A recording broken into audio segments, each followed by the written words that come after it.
Hello, everyone, and welcome to BFW 2401. This is week 8, and we are completing the risk modeling for single loan, and we are talking about the portfolio risk models. We will finish also on this week what we call the managing credit risk through derivatives and securitization.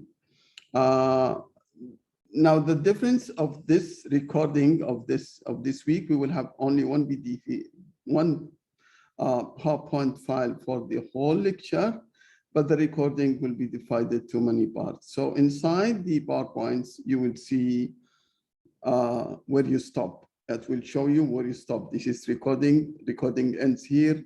So the second recording, it will be a reference to the recording, so you can actually use one file and one PowerPoint file and many recording. I think I did this based on some suggestions, and I think it's a good one.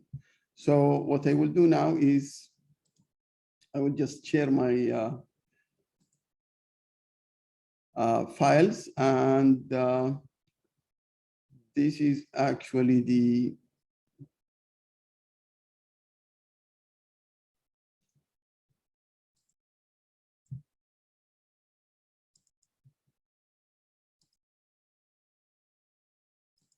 I think I did this. This is just to let you know, 89% of the students like it this way, where we have one file and 11%. So the 11% students wants me to do it differently, or they want me to divide it for them again, I have no problem with that, but I think they will like it this way.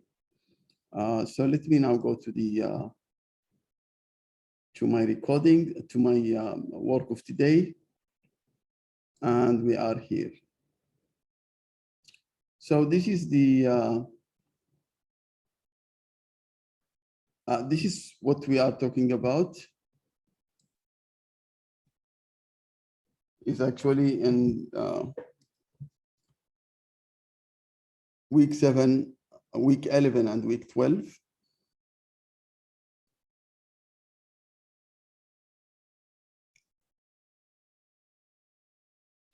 And this is how I divide it. So we will have part 1, we will talk about the RAROC recording, and this is one of the single loan risk models, and we will have about new models called the probability default of multivariate data instruments. This is related to the what we call this is what we call the term structure, but multivariate. We already cover one variate, and then we'll talk about the option models of default risk, and this is actually the portfolio. This is all the portfolio risk, which means the modeling for the portfolio risk. And I think most of the things, the technical things is here. This is very straightforward when we come to the concentration risk, immigration risk, regulatory treatments, loan portfolio. We will also talk, as I told you, about the managing through derivatives. Now, this is the RAROC, and the RAROC stands for the risk-adjusted return on capital. And let me remind you, if you remember, when we talked in performance, we talked about something called economic added value. And we said economic added value, if we cover our cost to depositors, and we cover also our cost of fund for the capital, and we still have additional. So if the return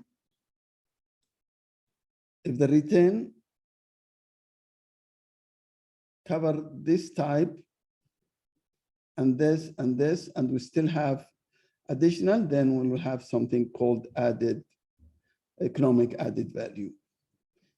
RAROC comes from this perspective.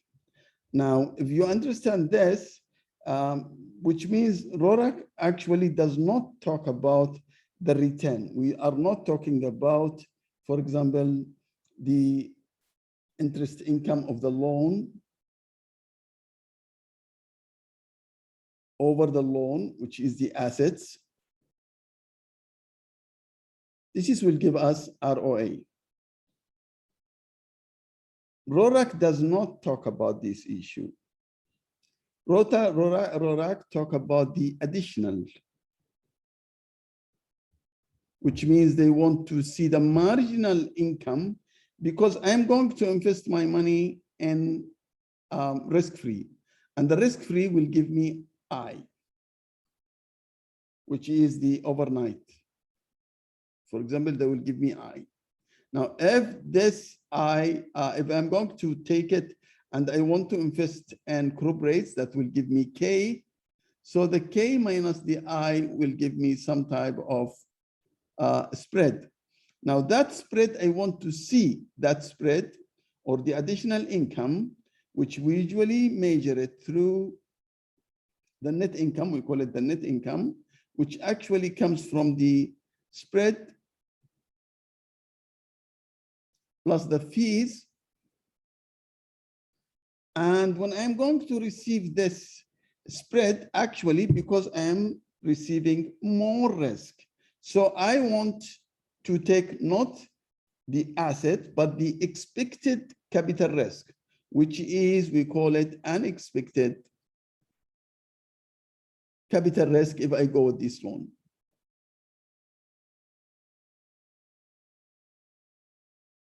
So this is the calculation of the RAROC, which is step one. Step two, I want to see whether the RAROC, I want to see whether this economic added value has achieved or no. I want to see whether the RAROC actually is higher than the ROE. Now, ROE is actually the net income over the return on equity, which means after I take all this cost of depositors, I want to see whether this RAROC is higher than the ROE, and if it happens, I accept. This is what RAROC is going to do. Any loan does not satisfy this condition, I reject it. And this is how we do the issues. The problem here, it's not a problem, it's just a technical issue. I have no technical issue when I calculate the spread. I have technical issue when I calculate the cost of capital. If we understand the concepts here, then we can go to the calculation. So the benchmark is actually what? Here the benchmark is the ROE.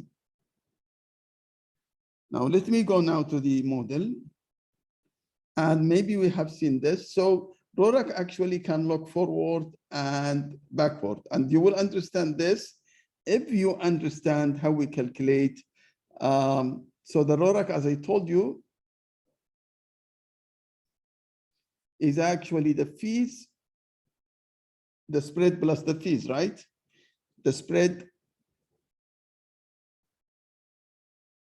plus the fees that I'm going to receive in the future over the capital risk or the unexpected capital risk.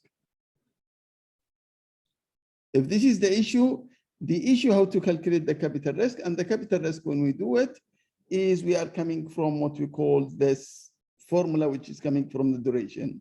So the duration of the assets over the assets, actually the change in the assets over the duration of the change of the asset over the assets equals the duration of the asset times the change in the interest rate over the 1 plus the interest rate. Now, how we achieve this issue by saying the future, because now we are taking, when you look at the formula, which is actually this formula is actually this formula. This formula is actually the change in loan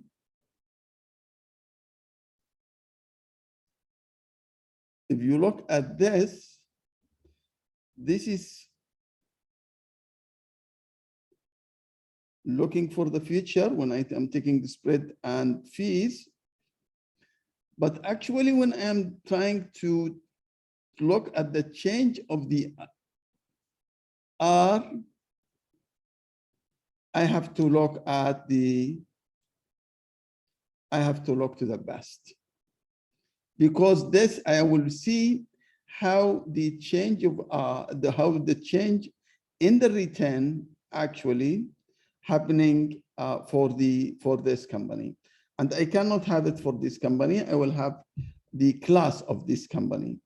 So let's agree on this, because we want to see, we are trying to calculate the unexpected capital risk, but we are also looking at the history of the change in the interest rate. So if you look at this formula, it's the loan duration, and the R is the risk plus the premium. Let me give you an example. If I have a loan of 1 million, duration 2.7, this company belongs to the, is one of the AAA companies. And we have 400 companies in this category. And the market interest rate for loans in this grading category is 10%. So in this case, actually, if I'm trying to calculate the, if I give you now the fees and the spread, and I told you to calculate the RAROC, you still have to get the R, because you have the, if the formula is just like this,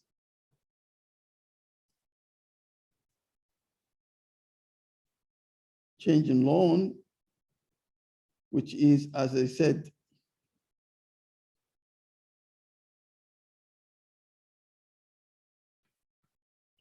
change on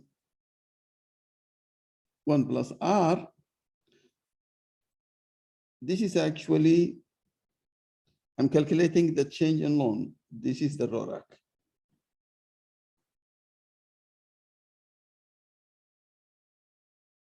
This is the fees plus the spread, right? And this is the RAROC. I can get this one, no problem. I can get this one easy. This one is easy. The change in loan, which is actually the risk here, or the capital risk. This formula is to calculate the capital risk. I can get this one. This is the capital risk. I can get this one. I can get the loan, which is given. It's just this one, which is this one, the R I can get. The problem is this one. I don't know how much is it. And I need to model it through the class of the 400 companies. If I have 400 companies, how many companies? They have 400. I want to see how can I do that and get the R. Now, to go one step, I will take the 400 companies and I will take the spread of those companies, which is the change, R minus RG. Now, RI is actually the spread for each company. Each company has different spread, which is the difference between K and I. And the RG is the, so the RI is for each company, spread for I, eighth company, for each company, and the RG is actually the risk-free. I go and I plot this difference here. This is a distribution, because I want to predict the change in R. This is the distribution of the difference between RI minus RG.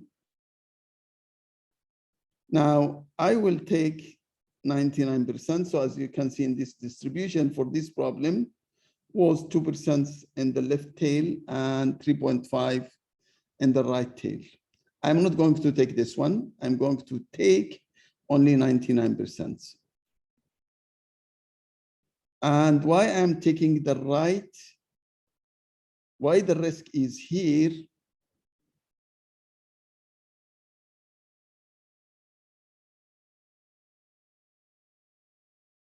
not here. Because if you look at the formula here,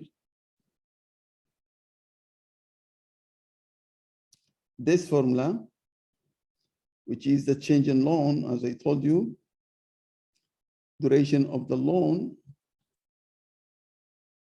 change in R. If this one goes up, the loan will go down. There will be much change in the loan. So my risk is actually in this area when the interest rate, when the spread is increases. If we understand this point now, usually I will just give you the R. I will give you the change in R ready, but this is to explain to you how we get it. So in this case, actually, if we come back to the same problem, of our problem, which is this one, we have loan of 2.7, we have 2.7, we have loan 1 million, 2.7, 10%, and this is actually the spread, which have been shown here. Now, if I assume that the spread is 2 basis points and the fees is 1 basis points for 1 million, so I have actually 3 basis points of 1 million. This is my return. Remember, I want to calculate the RAROC, which is the fees plus spread over the capital risk. And the capital risk, I found it through the change in loan. This is if there is a decrease in my loan, this will be, it's an expected one, it will be charged to my capital. This is why we call it capital risk. So in this case, we calculate, I'm ready to calculate now the RAROC, and I find the RAROC is 11.11%. I just divided this by this. Where did I get the 27,000? I get it from here, from this calculation. This is the change in the loan. Now, I go to the next step because I told you it's 2 steps. Step one is to calculate the RAROC. Step 2, to see the benchmark. And I want now to see the benchmark. So the benchmark here is actually the, I give you 2 scenarios, 3 scenarios. And I told you now, what if the ROE is 10%? I guess you will say accept. Because RAROC, which is 11.11%, because the RAROC, which I calculated 11.11% is higher than the 10%. What about here? Here you will say reject, because this was not carried. Here is actually reject, or you may say, okay, let's talk to the customer. Don't let him go. I calculated this, let's talk to the customer. So when I talk to the customer, I will say, the first rule for me, if the estimated RAROC is higher than the required return, then there will be there will be an added value, then I will accept. But if the RAROC on existing loan falls for the ROE, I can talk to the customer and tell him, look, because the change in loan is actually the duration of the loan, right? Times the loan, times the change in R over 1 plus R. And this one is the fees plus the spread. If I want to increase this RAROC, if the customer does not, if the RAROC for this company does not meet, I can increase this one, right? I can talk to the customer and tell him, how about giving me more interest? If I can increase the income here, I can increase this one. Or I can tell him, look, you want the loan for 10 years. can we make it up to 6 years or 5 years? Because if I decrease the duration, I can increase the RAROC. So it's not the end of life, it just we can also negotiate. And this is what we say, if the RAROC falls in the existing loan below the ROE, the lending officer should seek to adjust the loan's terms to make it profitable. Again, which means talk to the customer whether he can increase the interest as coming to us, or we can decrease the duration. We can tell him we can give you a loan in shorter time, so the payment is in shorter time. This is the whole thing for the RAROC, and this is just the explanation which I just have said and explained. You can read it, more explanation here, and I am done actually with part 1. Thank you very much, and I will see you in the next part.